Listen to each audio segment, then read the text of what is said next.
Welcome to Big Thursday, Week 4 edition. What a great week we had last week. A lot of stars-driven QB matchups. We had Prescott Wilson, Rodgers Brees, Mahomes Jackson, and now we move into Week 4. What a game last night. Kansas City, Patrick Mahomes looks like an MVP right now. He looks like an MVP. So did Russell Wilson. So did Aaron Rodgers. Those three have looked beautiful through 3 weeks. And this week we got another great set of matchups. We got the Browns and Cowboys, a media galore for both of those squads. Everyone loves talking about the Cowboys and the Browns.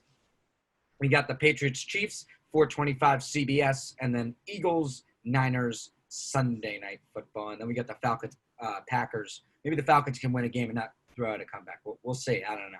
So let's dive into it. We got a big day, 5 headlines, which we'll explain. Then we'll move into breaking down the Jets, the worst team in the NFL, and the Broncos. And then back to what I was saying. Could be us.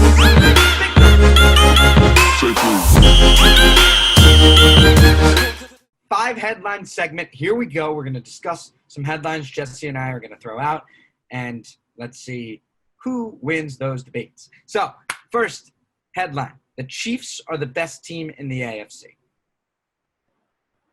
I mean, I don't think there's much argument here. I think that the Chiefs have to be the number 1 team in the AFC. I think they proved it against the Ravens. Everyone thought it was going to be a close game. Everyone called it the game of the year. And, I mean, the matchup was great. It was great watching those quarterbacks go back and forth, but the Chiefs owned that game from the first snap. So I think that just solidifies Patrick Mahomes as the best quarterback in the league and the Chiefs as the best team in the league. I agree. So the Baltimore Ravens, Lamar Jackson still needs to develop. They need another wide receiver. They've got to give Jackson more weapons on the outside. He has Mark Andrews and a good Willie Snead, but besides Brown, who they got on the outside? They needed. If you're going to beat the Chiefs, you got to throw downfield. They couldn't do that. Mahomes got out early and beat them. The Ravens were in the game, and they just got tired defensively. So how the game progressed, it was all favored the Chiefs. Like, I wouldn't expect that to happen again if the Chiefs and Ravens play the AFC Championship. But with that being said, the Ravens coming into this game were favored by 3 points and had the more talented roster. Coming out, we're seeing Mahomes is still the best quarterback and Jackson needs development. That's how much the quarterbacks played in this game. I think if Jackson will continue better, right? He'll continue to get better, and I think that will adjust the standing in the AFC. And I think by the end of the year, the Ravens will be right on par with the Chiefs. We'll be saying these are the 2 best teams in the league. Right now, it's the Kansas City Chiefs in the AFC. But we'll see Baltimore come back, I think. All right, so we will wait and see for that. Next headline we have is that Drew Brees cannot lead the Saints to a Super Bowl. Your thoughts? Yeah, I actually agree with this headline. He can't throw the ball downfield. You need explosiveness. How do you beat Aaron Rodgers with no explosiveness? You saw it last night. I mean, Rodgers didn't even have Adams. I get it. Brees didn't have Thomas, but you got to throw the ball downfield. How do you beat Russell Wilson not throwing the ball downfield? You just can't do it in today's NFL. You can't beat Lamar Jackson. You can't beat Patrick Mahomes. Brees has got to let it air it out. And another way, this defense is not as – you don't win with defense anymore. So this defense of New Orleans is just not as dominant as they were last year. And you can see it. Drew Brees, they're still a great team. They're still a 11-5, 10-6 team, but Drew Brees limits their capability of going to that next level and winning a Super Bowl. They have the potential to be upset like last year against Minnesota in the first round.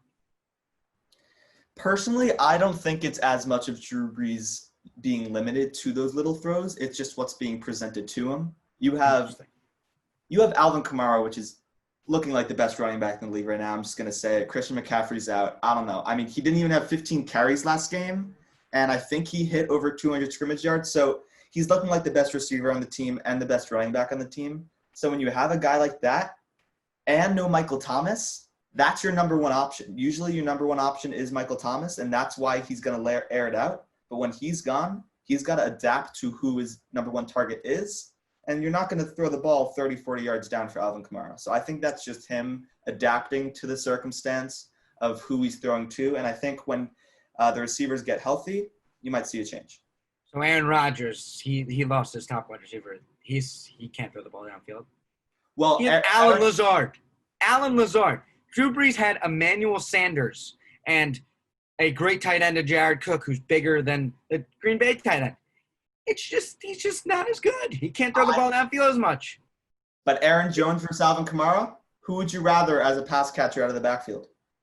It doesn't, frankly, maybe it is Alvin Kamara. It probably is. Right, But so it's not about the lack of receivers. It's won about the the game? running backs and taking advantage of having the best running back in the league.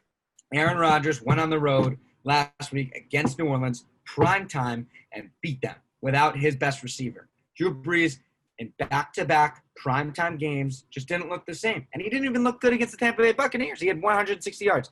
He doesn't look the same right now. I think Aaron Rodgers, Russell Wilson, they just have too much talent around them.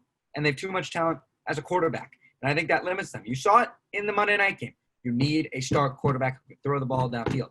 Lamar Jackson couldn't do it as well as Mahomes, and the Ravens got blown out. That's what you need in today's game, and Drew Brees limits their explosiveness capability down the field. Okay, so our next headline. This is Jesse and I's least favorite headline. The New York teams are the worst two teams in football, and they need to blow everything up. Daniel Jones and Sam Darnold need to leave. So I'm going to start with the Giants. I'll say that I do like both of these quarterbacks in both New York teams, Sam Darnold and Daniel Jones. Starting with Daniel Jones, I think he just has to show us his abilities a little more. We've seen sparks of it. We've seen sparks with Sam Darnold. He just has to put it together. And that's the same with Sam Darnold, but I just see Sam making so many mistakes over and over again. We're blaming on Adam Gase, which I think is the right thing to do, but a lot of those things you can change based on Sam Darnold's ability. He has that ability to play better. I think Adam Gase has to go. I like the Giants coaching staff. I think these teams will be the two worst teams in the NFL when the season is over. And I'm not ready for Trevor Lawrence for either of these teams, but I know a lot of people are. Joe Burrow, success in the first 3 weeks. You have Kyler Murray, success in the second year. Patrick Mahomes, Lamar Jackson, Deshaun Watson. These quarterbacks have just came out of the draft. There's so much talent. This year is the year in the quarterback position. And if you are the worst team, like the Giants or Jets, I really think you need to consider taking Trevor Lawrence or Justin Fields. They're going to be studs in the NFL. That's what every scout thinks. Trevor Lawrence is the best prospect since Andrew Luck. I think it's a no-brainer. If the Giants are the number one pick in the draft and Daniel Jones does not have a good year, I am taking Trevor Lawrence. The same thing goes with the Jets. And I'm sorry, they're too good. And you have success as rookies. Next year, the Jets, if they can get a star quarterback, they will have C.J. Mosley back. They will have that defensive line more mature. That offensive line will get better. They'll get their receivers back. I think it's a good move. If Darnold cannot put it together this year or show some flashes and not be the worst team in the league, then blow it up. Because at this point, can Daniel Jones beat a Russell Wilson? Even in his own division, can he beat a Dak Prescott? I don't know. They don't have the defense for it right now. So if you're the worst team, you just got to say, you know what? We need Trevor Lawrence. He's that good. Justin Fields, he's that good. I think one part of it is how the media is skewing it. Daniel Jones, when he came out of the draft, there were a lot of surprises.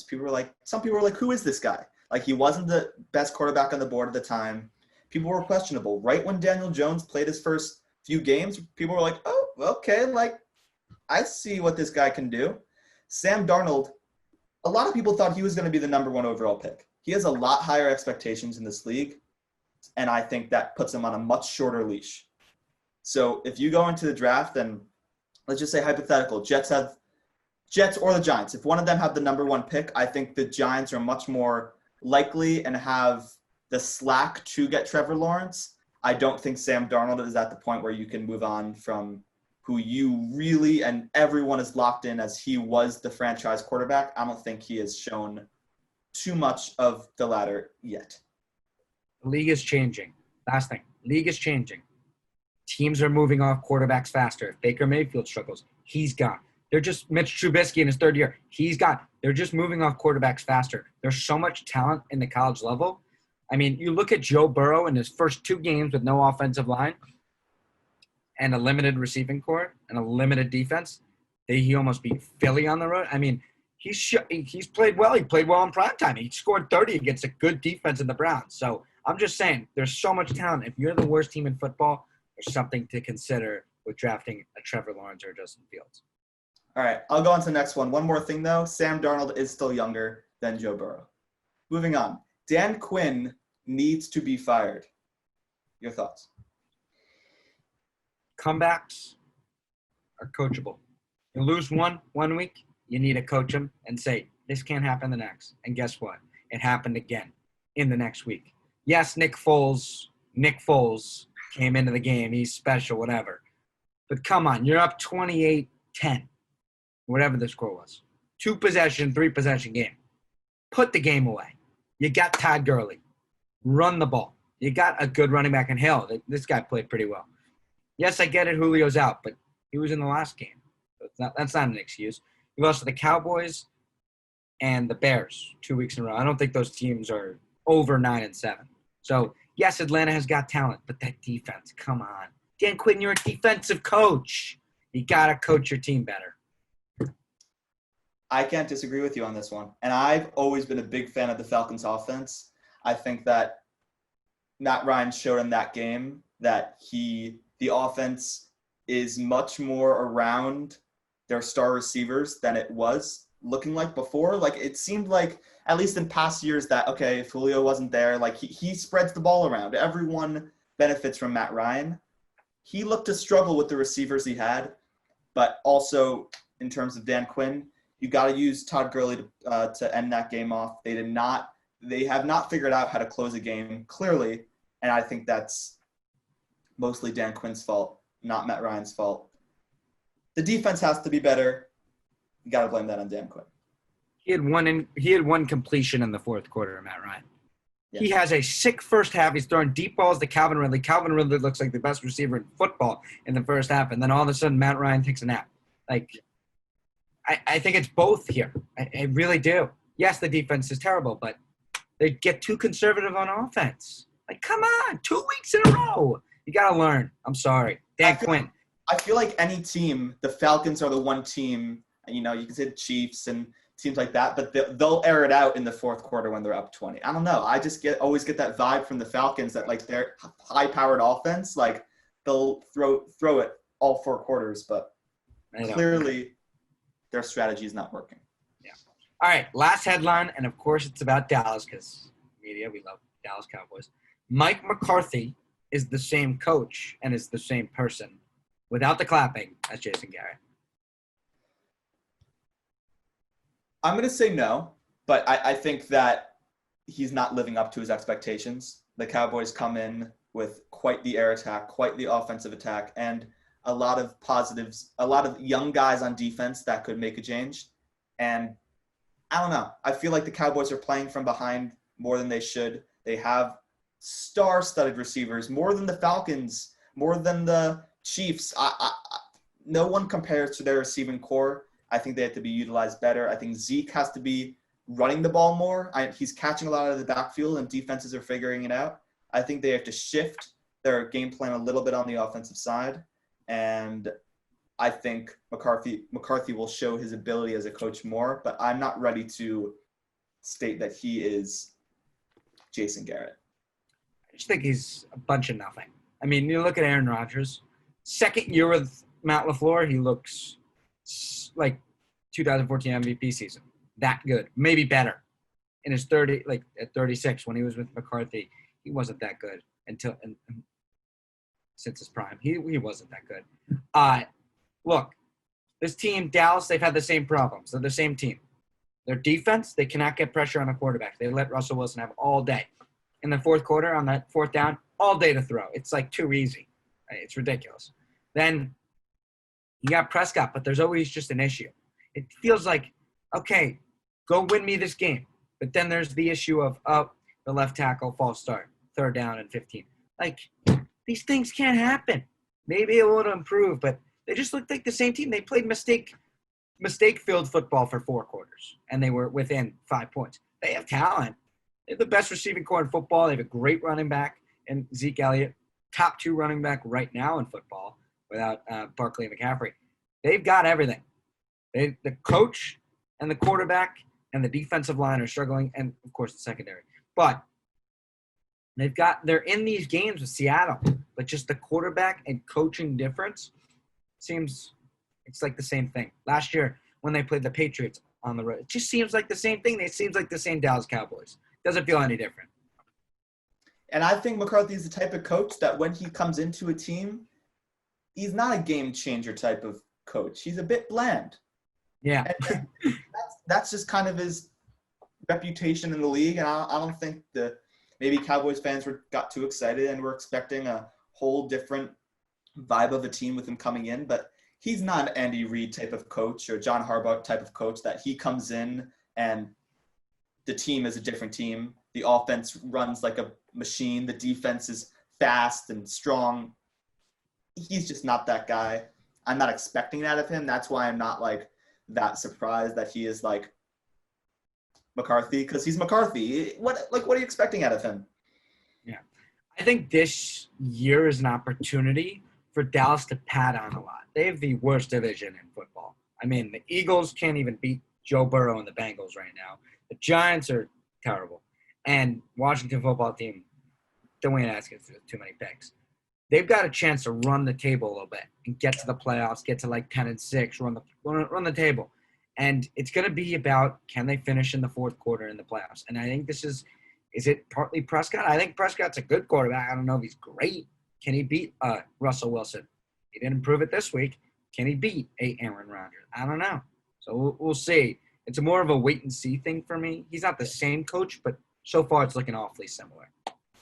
So now we're going to take a quick break, and then we're going to break down the Thursday night football game, Jesse's lovely Jets. So we're back. We're going to break down these two teams, the Denver Broncos and the New York Jets. Really a splendid game all around. These two splendid franchises in the past 5 years. But with Denver, I was high on them coming in. I know you were too, Jesse. Yeah. So what is Denver's future like with Drew Lock, Jerry Jeudy, KJ Hamler? You got Cortland Sutton. You got two good running backs in Melvin Gordon, Philip Lindsay. This team was, for me, and Noah Fant, they've got a good core. What do you think?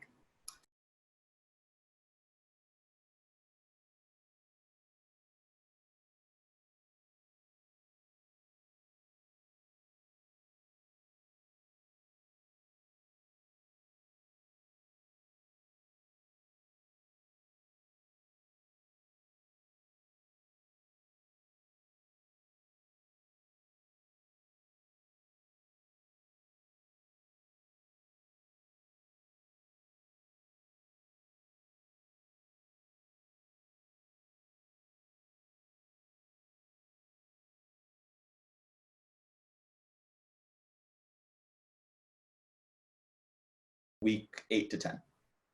I think for Denver, I love their core right now, but you got to – the key with the Chiefs, they feel like they want to build – you need to compete against the Chiefs, right? You got to have a good offensive line. Patrick Mahomes is so good because of that offensive line is unbelievable. Get a good offensive line going in the middle. Get that going. No Mr. Penalty on the left side. Mr. Bowles has a holding penalty every game. But build that offensive line. You have a good defensive line with Miller and Chubb. Build that.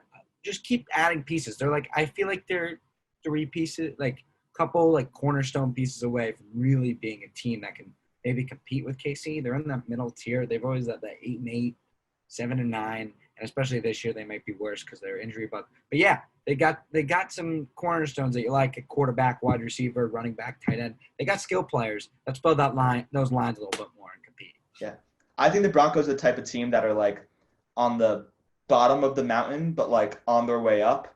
Well, Yeah. like for example, the Jets, they were like looking like they were going up, but now it's just going lower, and they still have to work their way to be going up, if that makes sense. Yeah, I kind of see that same trajectory. I thought that's what the Jets had. Yeah. So I think the Broncos are a great example of what the Jets wanted their cornerstones on offense to be. Yeah. All right, moving on to tonight's game. Brett Riepin is the guy's name. That's the quarterback for the Broncos this week. What does he need to do to win this game? Force the Jets to have the mistakes, right? Run the ball. You got 2 good backs. Check it down. Important on big plays. Let's say it's a 3rd down and 7. Do not force. Or it's a 1st and 10 and you want to force something downfield. Don't throw across your body. Don't do any of those mistakes. Run the football. Use the running game to your advantage. You're going to throw like 25 25 times in this game. Get a lead. If you're reaping, you want to lead. You want to run the football, work the play action pass going, be comfortable in the pocket. The Jets won't have a great pass rush, or you'll be fine. Be smart. Don't let the confusion come in, but don't make any stupid throws. I think that's the key for Mr. Reapit. No stupid throws. Check it down on the running back. Throw the ball away. Those are the things that he's going to have to do, and I think the Broncos will be fine. The Jets will make the mistakes for him. Yeah, I think that he is gonna have to rely on Noah Fant and those 5 to 7 yard out routes. I think like Jerry Jeudy, he's gonna run some 5-yard slants for him. He's not gonna be throwing the ball more than 30 yards, and if he is, he's throwing it away. I really don't think that they're gonna have that in the playbook for him, and I think that's fine. I think that you're playing a team that's fine, and that's how you beat them. And I'm a Jets fan, and I'm gonna say that you can really beat us anyway. But I do think that the short passes and long drives is something that, like a Drew Brees-esque, I know we talked about him earlier, just short passes, letting your playmakers make the plays is how they're going to win this game. Okay. So now we talked about this. You think Adam Gase is not the guy. So if you had to pick a dude right now, anyone in football that could be available next year, who's your ideal coach to replace Adam Gase? Yeah, so I think I'm just going to stick with this year and see. I mean, personally, I think Adam Gase, unless they look like a Super Bowl team tonight, I think he's gone after this game, and I think they're going to switch to an interim coach like a Greg Williams, a guy who does have a very mixed reputation in this league. A lot of players hate him, a lot of players love him, and a lot of coaches hate him, and a lot of coaches love him. Personally, I'm a fan of him. I know the Jets are a fan of him. I don't think he is the long-term answer for a head coach, not in the slightest. But he's very creative on the defensive side. I do think the Jets need an offensive-minded coach like Adam Gase, and I was excited when they made that transition from Todd Bowles to Adam Gase. So in the big realm of things, I want an offensive-minded coach, but to finish out this year, I like to see Greg Williams have the second half of this season and see what the defense can do with him in full control of the complete team. I think Gase is too big of a personality, so I would go the opposite direction. I would stay with the offensive coach, but I would go a smaller personality. He brings a winning culture. That's what these losing teams need. I'm going to go with Eric Bieniemy. I want to mention his name. The Chiefs players absolutely love him. I mean, I know it's all Andy Reid, whatever, but he's got to get some credit. I mean, those plays yesterday were ridiculous. I think he's got it. Like, these Chiefs players love him. You can hear it. They're like, we're happy to have him. He's not a head coach yet. He's a softer personality. I think he works. They want to keep Darnold. They're going to maybe draft another quarterback, which I think, and you don't.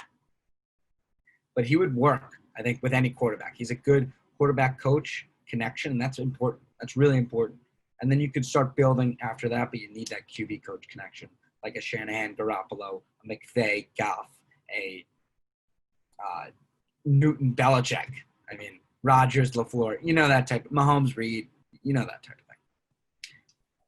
All right, so let's go on to the last question about this game. I know no one really wants to hear this boring game anymore, but let's just talk about the Jets as a whole one more time. A lot of people are saying that everything has to go, full recycle of this team. What are the cornerstones of this Jets team that you think should stay and could help the Jets in the future?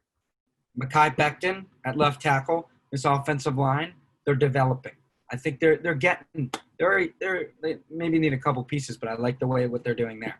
I like what they're doing on the receiving core. They've got a nice slot guy. They've got Mims who's going to develop. These are longer-term projects. Perryman was not bad last year. And then you look on the defensive side, you're going to get C.J. Mosley back. You got Marcus May. There's some pieces there. I think a lot of people are taking them out of proportion because they lost Jamal Adams. They lost C.J. Mosley this year. They got a future. I really do. I really do think it. I've said it for a while. I thought they had a great draft. I really like their draft with Becton and Mims. There are a couple pieces, get a stronger corner, get that QB coach connection established, and I think they'll be just fine. Yeah. The problem with you, when you just said that, it literally sounded exactly like before the season. Before CJ Mosley opted out, everyone was like, the Jets have the pieces. They have CJ Mosley, they have Marcus May, they have a great receiving core, young guys. It's exactly what nothing has changed. No guy has popped for the Jets and has proved themselves other than the guys that we were hoping for before the season started. That's just like a frustration I've had as a Jets fan, is like, we get the guys, we get what we think are the cornerstones, and then something happens. Something happens that prevents them from being what they were set up to be. Yeah, I mean, yes, it's the Jets' future, but I'm just saying, as a non-fan, that's what I would do. So, yes, it's probably not going to work because it's the Jets, but yeah, I would do. No, I'm with you. So we're going to take a break, and we'll have our picks next.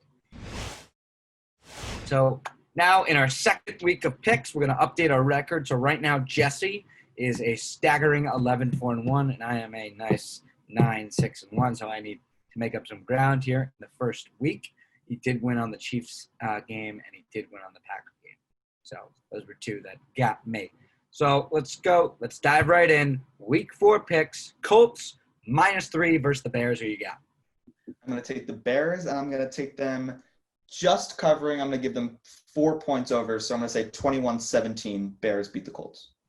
Bears have the false team right now. I think Nick Foles comes down a bit against a really good Colt defense. Phillip Rivers has success throwing the ball downfield to his receivers. Colts win. Next game, Saints-Lions. Saints come in as a 4-point favorite. Who you have? I'm going to go with the Saints here. I think Kamara is too strong. I think they bounce back after 2 tough primetime games. Saints come back after a loss. Lions off a win. Saints win 23-20. Yeah, I'm going to take the Saints in this one too. I'm going to say they get a 24-20 win over Detroit. Michael Thomas comes back. I think this team recalibrates, gets back in order. They'll be fine. Cardinals-Panthers. Cardinals favored by 3.5. I'm going to take the Cardinals in this one. I think this is going to be another close game. I'll say 24-20. I think Kyler Murray settles down on those picks that he had last game, and he'll look fine 24-20. Cardinals get the win. Kyler Murray, he'll figure it out. I think the Panthers, they're very good in close games, but I think they lack explosiveness. I like the Cardinals to pull away late, 31-24. Next game, Jaguars-Bengals. -3 spread for the Bengals here. Who do you have? I'm going to take I think Joe Burrow is looking very good so far. It's a battle between two guys, Minshew, Burrow, but I love the way Burrow looks. I think Burrow gets a victory, and they look pretty good. They forced the tie against the Eagles. I like Burrow to win 21-20.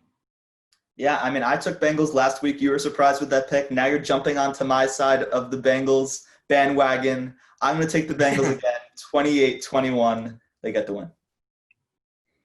All right, media galore. Browns, Cowboys. Cowboys favored by 5. I'm going to take the Cowboys in this one. I think this is going to be a really high-scoring game. I have this as a 35-21 win for the Cowboys. I think the Cowboys receivers show up, and Browns stay with them for the first half, and then Cowboys blow them out the second half. Browns keep it close, but I think it's time for Dallas to win. I think Prescott comes in, makes a statement. It's a high-scoring one. I agree with that. 34-31, Dallas wins at home. Next game, Vikings-Texans. Texans are favored 4.5. Who do you have? No practice this week for Minnesota because of COVID-19. I think Deshaun Watson bounces back against a weak secondary. Fuller, Cobb, they get it going. Texans win big, 30-20. Yeah, I think I have the Texans in this one too. I think it's going to be closer though. I'm going to take this as down to the last drive, 21-20. Texans just get a win over the Vikings. Seahawks, Dolphins, a pair of winners last week. Seahawks are favored by 6.5 on the road. Yeah, I'm going to agree with the spread on this one. I think this is going to be a big win for the Seahawks. The Seahawks keep rolling. Russell Wilson doesn't have to do too much in this game. I think this game is over mid-third quarter. I'll take Seahawks 30-14 over Miami. Fitzpatrick or Fitzmagic was great in last game. He'll come back to earth this week. I think Seattle, Russell Wilson, too much. They're just too much. I like Seattle to win 31-22. So next, we got the Chargers at the Buccaneers. The Buccaneers are favored by 7.5. I don't really like the spread in this one. I'm still going to take the Bucs, but I think it's going to be slightly closer. I'm going to take the Bucs 28-21. This is what I call an overreaction. Bucs looked great last week, but I think the Chargers defense is very, very good, especially with that pass rush. Tristan Wirfs can struggle on that right side. And I think Justin Herbert will pick it up this week. They'll run the football a little bit better. Yes, the Buccaneers. I think it's more of a low-scoring game. Bucs win 20-14. Okay, so next we got the Ravens and the Washington football team. Ravens favored by just under 2 touchdowns. Yeah, big spread on this one, and I think it's a deserving spread. I think Ravens are going to blow them out. I think this game's going to be over by halftime. I have Ravens winning 30-10. Yeah, total same boat. I don't. Haskins throws too many picks. Ravens defense is going to play aggressive. They'll bounce back. 31-14. Ravens win. Yeah. All right, we got another big spread in this one. Your New York Giants against the Rams. Rams are favored 12.5. I'm going to have to do it. Giants are going to show some fight this week. I really think they are. I think they can compete a little bit, stop the run against this defense. But, yes, McVay will craft some things, and they'll win comfortably. But I think it's about a 30-21 Ram win. They'll cover the spread. All right, I have the Rams in this one too. I'm going to say they win 28-10. I think Sean McVay is too much for the Giants. The receiving core for the Rams is too much. Giants don't have a chance. Okay. America's game of the week. Patriots, Chiefs. Chiefs favored by a touchdown at home. I'm going to take the Chiefs in this one. I think this is going to be – I think the Chiefs are going to cover and cover comfortably. I'm going to say this is a 35-24 victory for the Chiefs. Patrick Mahomes is too much for any team in this league. You know what I'm going to do. Yeah, I know what you're going to do. I'm going to take the I think it's a very close game. I think it's the last possession game. The Patriots are going to cover the spread. It's way too much. You don't give 7 points to Bill Belichick. Cam Newton, they'll run the football, and then they'll throw the ball downfield, try to slow the game down, play a ball control game like they did in the AFC Championship. I think it's a 23-20, similar game to that Charger-Chief game. It's a 23-20 Chief victory at the end. Mahomes doesn't get denied. All right, I think this is going to be a super close game. Bills, Raiders. Bills are favored by 3. So this is a very interesting game to me. Josh Allen and this team have looked awesome, but the Raiders are also coming off a tough game in New England, but they've got a good running game. I like what they're doing. I think they can run the ball and keep it close. I really do. And I think they can win this football game. I'm going to take the Raiders here, 27-24. Josh Allen, they're going to want to run the football a lot, but I think the Raiders have a good run defense. Yes, Allen could take could really throw the ball against the secondary, but I think they hold up a little bit. It's Diggs. I don't know. I think that Gruden at home, I don't know. There's something special about it. They might not match up that well, but I'm taking Gruden at home, 27-24. I really want to go with you on this upset because I do think it can happen, and at any of the games, I do think this one has a chance. But I'm gonna preserve my record. I'm gonna be safe about it. I'm gonna take the Bills. It's gonna be a close game, 28-24. My opinion is that the Bills are a great team that can come back from a win. The Raiders are a great team at holding a lead. I think it's going to be the other way around, and that just won't match up for the Raiders. Mm-hmm. All right, Eagles, 49ers, Sunday Night Football. 49ers are favored by 7. Yeah, I'm going to take the 49ers in this one, and I think they win by 7. I'm going to say 27-20. 49ers get the win. Upset of the week right here. I got to do it. Carson Wentz is just a better QB than Nick Mullins. They're going to come out strong on the road. No boo birds. There's no distractions. I think they're expected to lose, but it's Nick Mullins at home. He's coming off a great win. I get it, but I don't know. I think Doug Peterson can win on the road. Kittle's coming back. Kittle's coming back. Kittle is coming back, but I still like the Eagles to win. It's going to be 27-17. Eagles win. They did it 2 years ago against the Rams. That's why I have confidence in the Eagle team on the road Sunday night. And the NFC East team's got to win. I'm going to take the Eagles here. All right.